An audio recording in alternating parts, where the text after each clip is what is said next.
1938 में करामतियों ने मक्का पर हमला किया। अबू ताहिर नाम का जालिम शख्स हथियार लेकर हरम में घुस गया। उसने हाजियों का कत्लेआम किया और चीख चीख कर कहा कि आज कहां है तुम्हारा रब।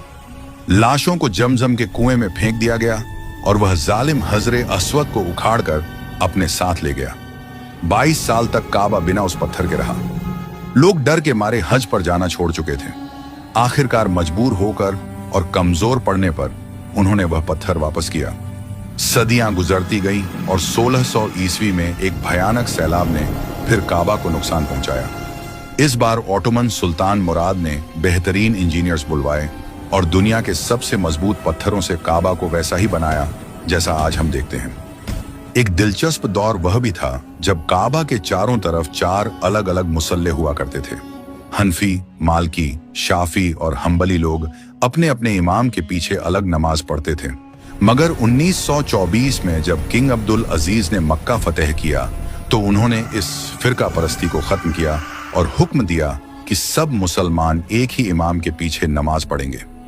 आधुनिक दौर में 1979 में एक बड़ा हादसा हुआ जब जुहैमान नाम के एक बागी ने अपने साथियों के साथ हरम पर कब्जा कर लिया। वह दावा कर रहा था कि मेहदी आ चुके हैं। उसने दरवाजे बंद कर लिए और हाजियों को बंधक बना लिया।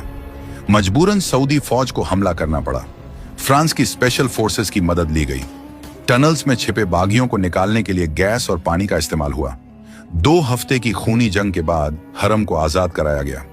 इन तमाम खूनी किस्सों के बावजूद काबा के कुछ ऐसे वैज्ञानिक पहलू हैं जो इंसान को सोचने पर मजबूर कर देते हैं। सदियों पहले जब कोई जीपीएस नहीं था, तब भी समंदरी जहाज काबा को सेंटर पॉइंट मानकर रास्ता ढूंढते थे। आज साइंस कहती है कि काबा के आसपास मैग्नेटिक फील्ड्स का संतुलन कमाल का है। शायद इसीलिए वहां जाने वाले को एक अजीब सा सुकून मिलता है। जरा गौर करें, मुसलमान काबा के इर्द गिर्द उल्टा घूमते हैं, यानी काउंटर क्लॉकवाइज। और यह सिर्फ वहां नहीं होता बल्कि पूरा ब्रह्मांड इसी नियम पर चल रहा है। धरती अपने एक्सिस पर काउंटर क्लॉकवाइज घूमती है। इलेक्ट्रॉन्स न्यूक्लियस के गर्दिश इसी दिशा में करते हैं और हमारी गैलेक्सी भी ऐसे ही घूमती है।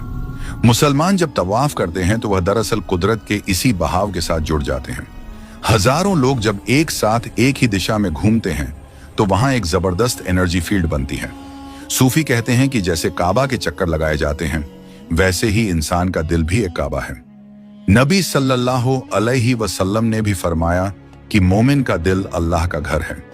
साइंस ने भी माना है कि हमारे दिल के चारों तरफ खून का बहाव भी उसी काउंटर क्लॉकवाइज दिशा में होता है। यानी इंसान के अंदर भी एक तवाफ चल रहा है।